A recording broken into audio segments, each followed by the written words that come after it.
Oke, pada sistem reproduksi pada manusia. Oke, nah ini kompetensi dasar yang harus kalian capai dalam sistem reproduksi manusia. Yang pertama itu menghubungkan sistem reproduksi pada manusia. eh oke, sebentar. Ini di layar kalian munculnya persatuan apa langsung banyak? Langsung banyak. Langsung Iya, banyak. oke. Nah, kompetensi dasar yang harus kalian capai itu ada menghubungkan sistem reproduksi pada manusia dengan penerapan pola hidup yang menunjang kesehatan reproduksi. Kemudian menyajikan hasil penelusuran informasi dari berbagai sumber terkait upaya pencegahan gangguan pada organ reproduksi. Jadi nanti prakteknya itu apa? Akhirnya ada penilaian ini, penilaian keterampilan. Keterampilannya itu adalah nanti kalian presentasi dan juga ustazah akan menilai bagaimana kalian bekerja sama. Caranya seperti apa? Caranya adalah ustazah akan membuat kalian nanti, yang bikin kelompoknya itu ketua kelas, kemudian nanti yang bikin maksudnya sorry, yang bikin grup WhatsApp-nya ketua kelas, kemudian nanti ketua kelas masukin ustazah ke masing-masing grup WhatsApp kelompoknya, terus nanti ustazah akan pantau, kira-kira di sana kalian bentuk kerjasamanya seperti apa untuk bisa mempresentasikan topik yang akan ustazah pilihkan untuk masing-masing kelompok nanti. Jadi kayaknya mungkin hari ini atau besok insya Allah ustazah akan bagi kelompoknya, kemudian nanti ustazah akan kasih tahu juga kapan presentasinya. Oke. Nah, indikator pertemuan pertama, jadi ini pertemuan pertama kita. Nah, pertemuan pertama kita akan belajar untuk mendeskripsikan fase-fase pembelahan mitosis dan meiosis, kemudian menjelaskan ciri-ciri setiap fase pembelahan mitosis dan meiosis, menjelaskan karakter atau sifat sel anakan dari pembelahan tersebut, mengidentifikasi organ-organ penyusun sistem reproduksi pada laki-laki dan perempuan, dan menjelaskan fungsi organ-organ penyusun sistem reproduksi pada laki-laki dan perempuan. Nah, hari ini ada 5 topik yang akan kita coba pelajari, jadi silahkan dicatat, kalau kecepatan bilang, ya, nanti ustazah pelankan. Karena ustazah dapat masukan nih dari teman-temannya, ustazah kalau ngomong suka kayak kereta, nggak berhenti-berhenti, suka kecepatan. Jadi silahkan kalau kalian merasa kecepatan, kalian mau nyatet, kalian bisa stop dulu ustazah, karena udah kebiasaan gitu ngomongnya cepet, ya. Oke. Ini indikator pertemuan kedua, ketiga, keempat, kelima, dan pertemuan keenamnya ulangan.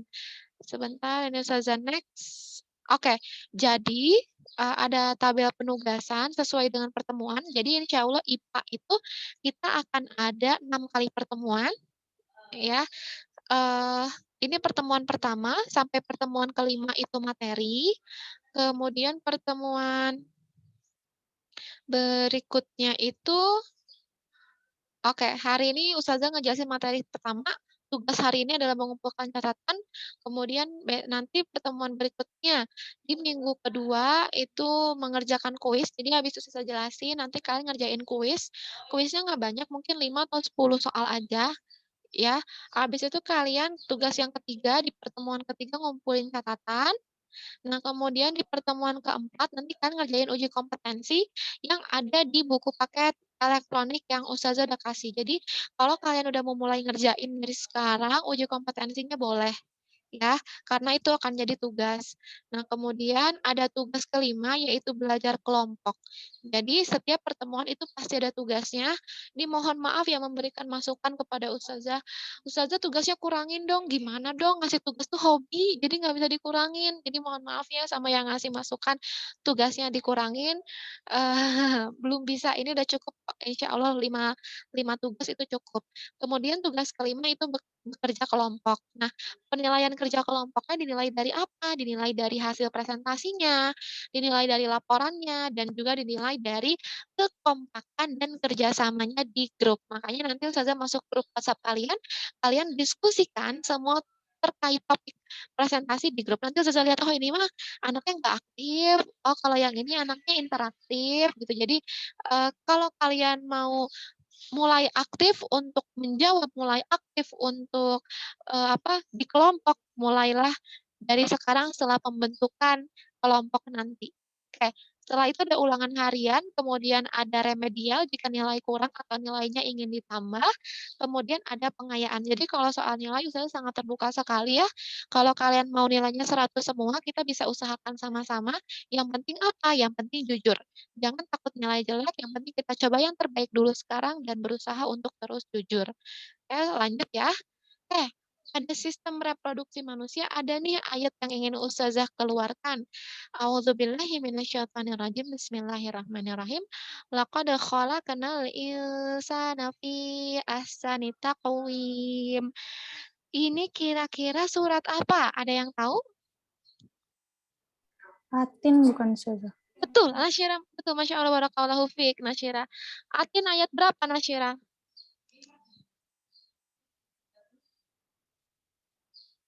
Ayat 4 bukan. Masya Allah, barakallahu fiik. Betul. Ini Atin ayat 4. Sesungguhnya kami telah menciptakan manusia dalam bentuk yang sebaik-baiknya. Ini berhubungan dengan penciptaan, ini juga berhubungan dengan sistem reproduksi pada manusia di mana adalah salah satu wasilah bagaimana Allah menciptakan kita sebagai makhluk hidup, sebagai manusia. Nah, dari sini kita perlu belajar dari satu ayat ini saja bahwa sempurna dan seimbang fisiknya sesuai letak anggota badannya juga. Di wajah ada hidung, posisinya di situ, ada mata, matanya nggak geser di situ. Ya, ada bibir, bibir di situ. Meskipun nggak semua orang bibirnya sempurna, matanya sempurna, atau wajahnya sempurna. Tapi Allah menempatkan sesuai sesuai porsinya. Itu yang perlu kita coba terus terus syukuri. Makanya di sini ada catatan bahwa jangan sampai kita sibuk dengan permainan yang melalaikan dan lebih senang dengan perkara hina dan rendah. Ya, makanya orang-orang yang suka dengan perkara hina dan rendah, itu tempatnya di mana? Di neraka. Ini Ustazah, mengingatkan diri sendiri, juga mengingatkan Antuna sekalian. Apa sih yang rendah di mata Allah itu apa? Ada yang tahu apa sih yang di mata Allah itu rendah? Ada yang tahu apa sih yang rendah di mata Allah? Bermaksiat. Masya Allah, iya betul, maksiat. Ada tuh, yang bilang, eee, serendah-rendahnya dunia, apa tuh? Apa yang ada bangkai kambing tuh dibahas, itu apa ya? Ada yang tahu? Dunia. Iya, dunia. Betul, Kinaira, Masya Allah, barakallahu fiik. Iya, betul, dunia itu lebih jelek daripada bangkai kambing. Jadi, hati-hatilah ya, jangan selalu untuk memikirkan dunia. Dunia ini jadi tempat untuk kita mencari akhirat. Makanya Ustazah selalu ingatkan di awal pembelajaran, ayo akhwat, mari kita luruskan niat bahwa belajar karena Allah Ta'ala. Gitu ya. Oke. Woohoo.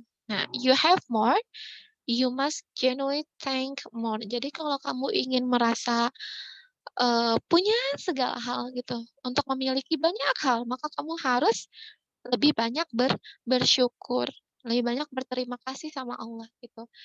Hari ini mungkin banyak orang yang sulit untuk bernafas, ya, nyari oksigen susah, makan juga nggak nikmat soalnya sesak. Atau misalkan sesak sih enggak ya, aku alhamdulillah sehat-sehat. Tapi karena pandemi qadarullah nih makan susah gitu. Sehari sekali aja atau makan seadanya aja gitu. Jadi kita harus banyak-banyak bersyukur. Yang hari ini orang tuanya masih lengkap, banyak-banyaklah bersyukur ya. Karena qadarullah teman kita sedang kena musibah, ibunya meninggal. Ustazah juga sedih, tapi Ustazah nggak bisa ikut nengokin qadarullah gitu. Jadi banyak-banyaklah, mari kita banyak-banyak bersyukur akhwat. Oke. Nah, pertemuan pertama kita akan belajar mengenai mitosis dan meiosis. Mitosis dan meiosis ini itu ada di dalam tubuh kita. Terjadi dalam tubuh manusia dan tubuh makhluk hidup lainnya. Hari ini Ustazah akan membahas mengenai mitosis dan meiosis pada tubuh manusia. Ingat, pada tubuh manusia. Karena akan berbeda pada tubuh hewan, tumbuhan, ataupun mikroba, bakteri, dan virus. Oke. Nah, ini ada video, semoga bisa terputar ya di kalian. Kalau di kalian nggak bisa terputar di sini, Ustazah udah update status tuh. Bisa lihat status WhatsApp Ustazah kalau nomor kalian Ustazah save, atau nanti Ustazah share juga ke ketua kelasnya.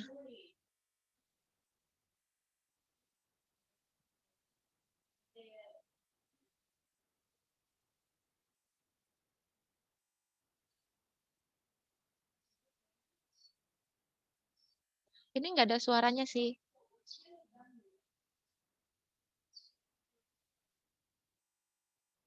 Oke, saya ulang sekali lagi.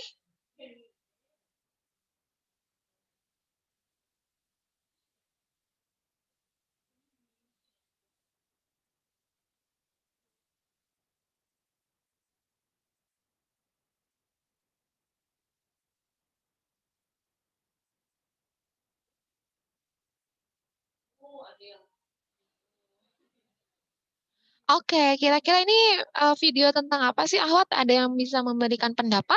Video tentang apa ya ini? Proses sembuhnya luka. Oke, ini virus ya? Azra saja. Oh, Azra, sorry. Oke, betul. Ini proses tentang sembuhnya luka. Masya Allah, barakallahu fiq Azra.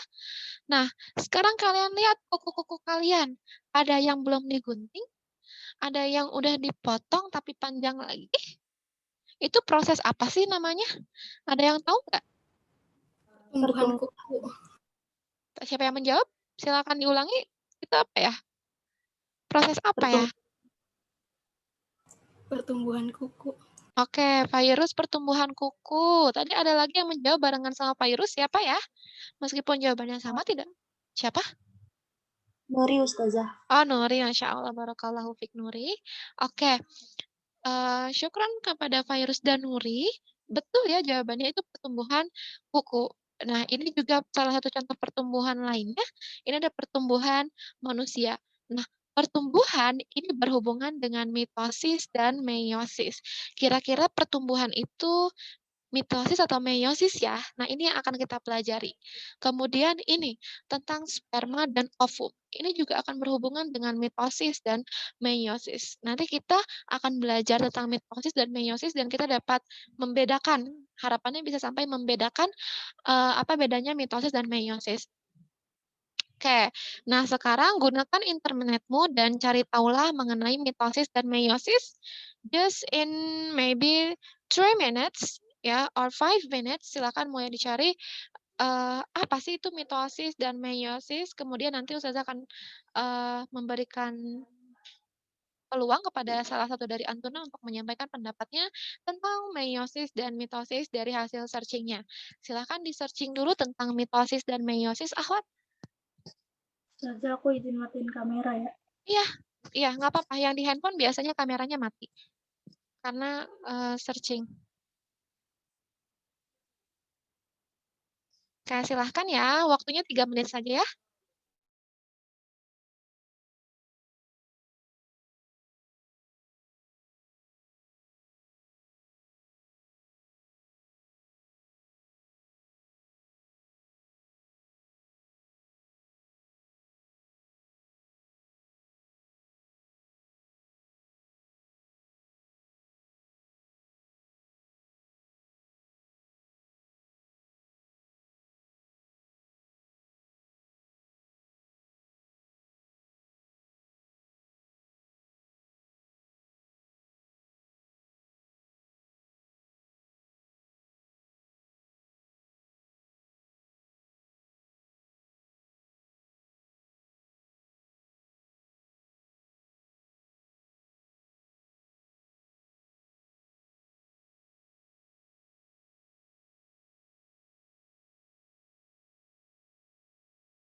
Halo, udah nemu, Zah.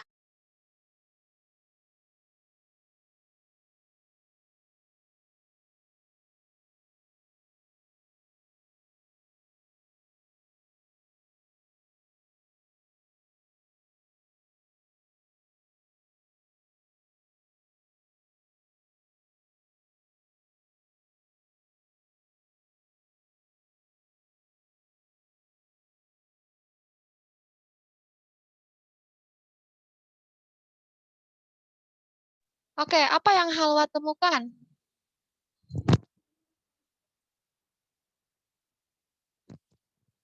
Halo, halo, can you hear me? What do you find about Meiosis, meiosis? What is meiosis? salah satu jenis pembelahan sel yang terjadi pada organisme yang bereproduksi secara seksual untuk memproduksi sel gamet seperti sperma maupun sel telur. Diulang, pada organisme yang bereproduksi Secara seksual untuk memproduksi sel gamet seperti sperma maupun sel telur.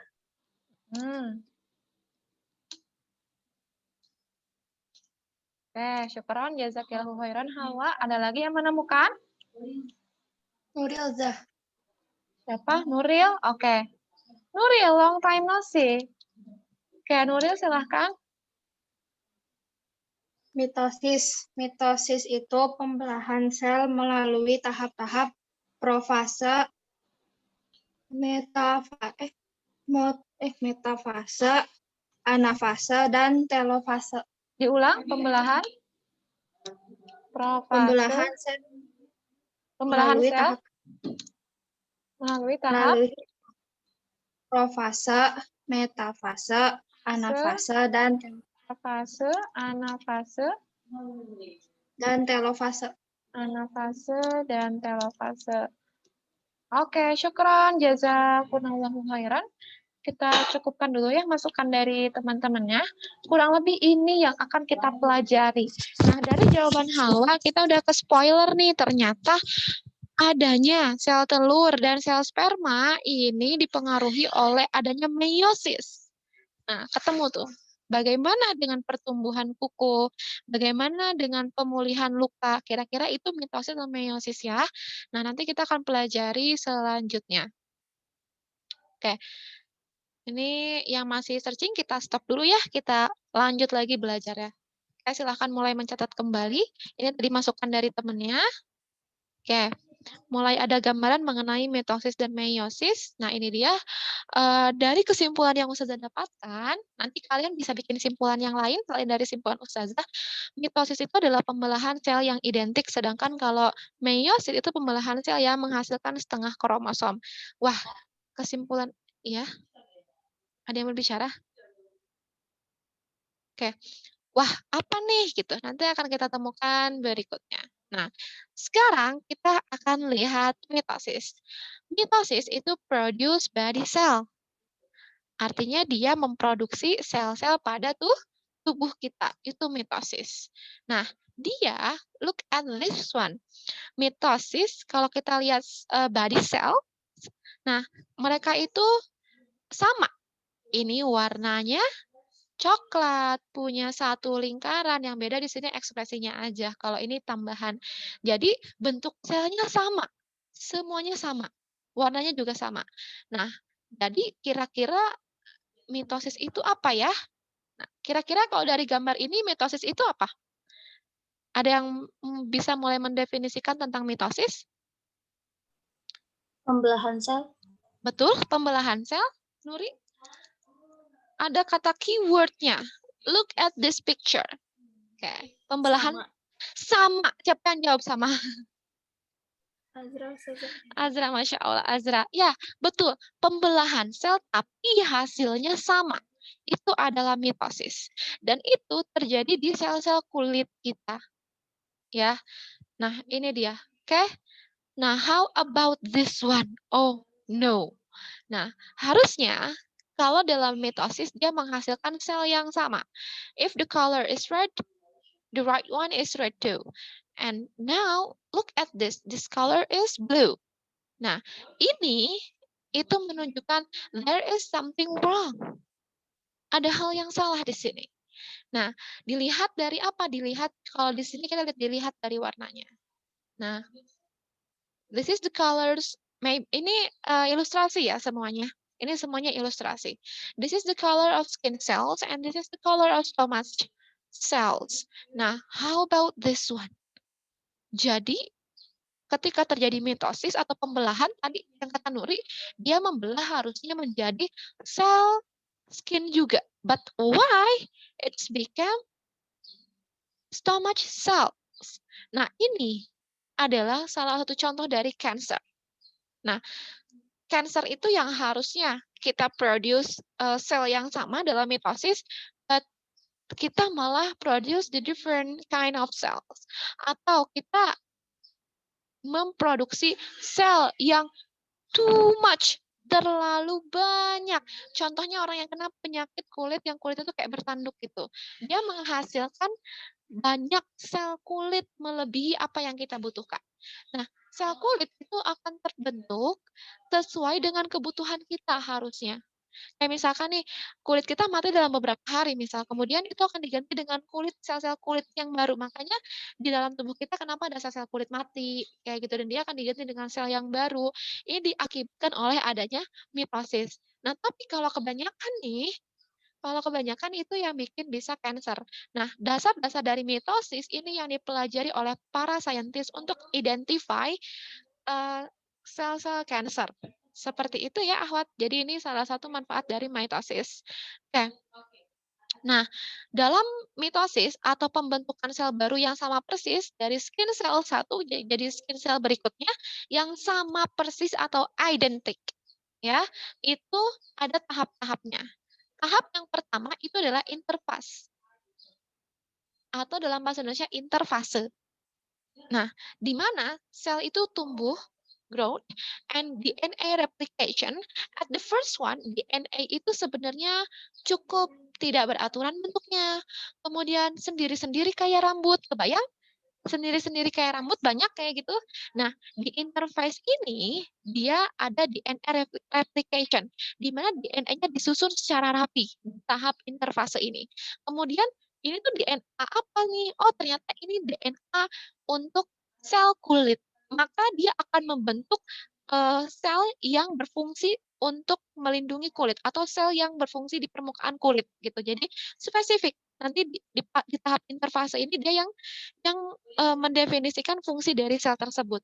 Oke, kita lanjut ya. Nah, the cell cycle. Jadi dalam mitosis ini tahap interfase itu berjalan 90%, mitosisnya cuma 10%. Jadi si interfase ini adalah tahap yang penting yang ada di mitosis. Jadi adanya sel-sel yang tumbuh, kemudian DNA yang disusun menjadi rapi, kemudian penentuan dari fungsi dari sel ini berada di interfase. Nah, seperti yang telah kita pelajari di kelas 7 dulu ya, kalian yang ingat nggak pernah lari-lari dulu di lapangan, nyusun-nyusun puzzle berupa sel-sel, bentuk-bentuk sel. Nah, hal yang paling penting untuk sel adalah nukleus atau inti sel.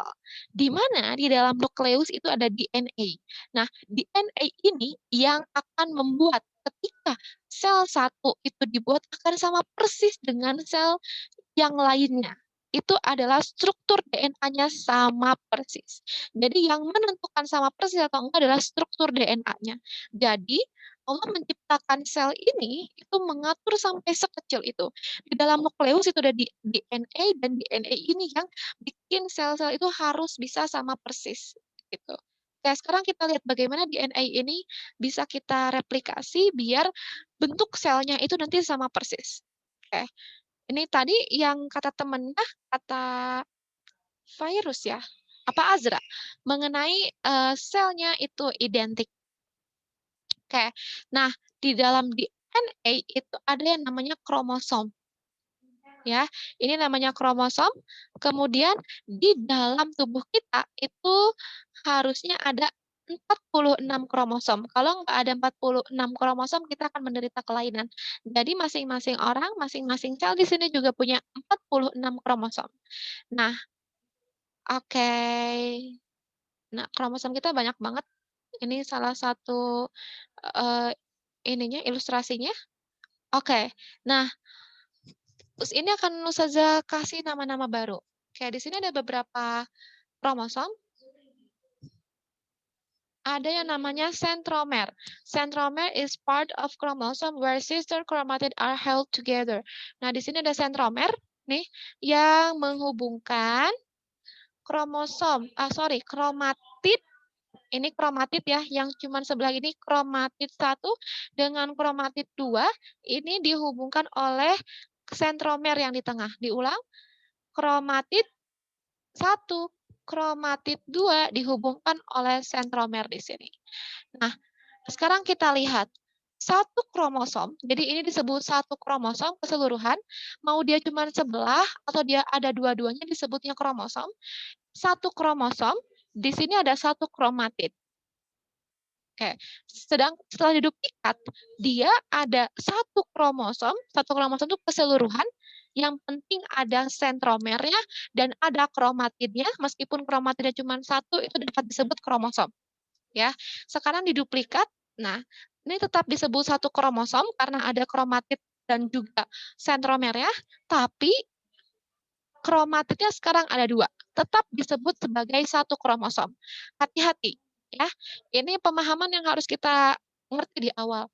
Satu kromosom, satu kromatid, 2 kromosom, satu kromatid tetap disebut satu kromosom, satu kromosom.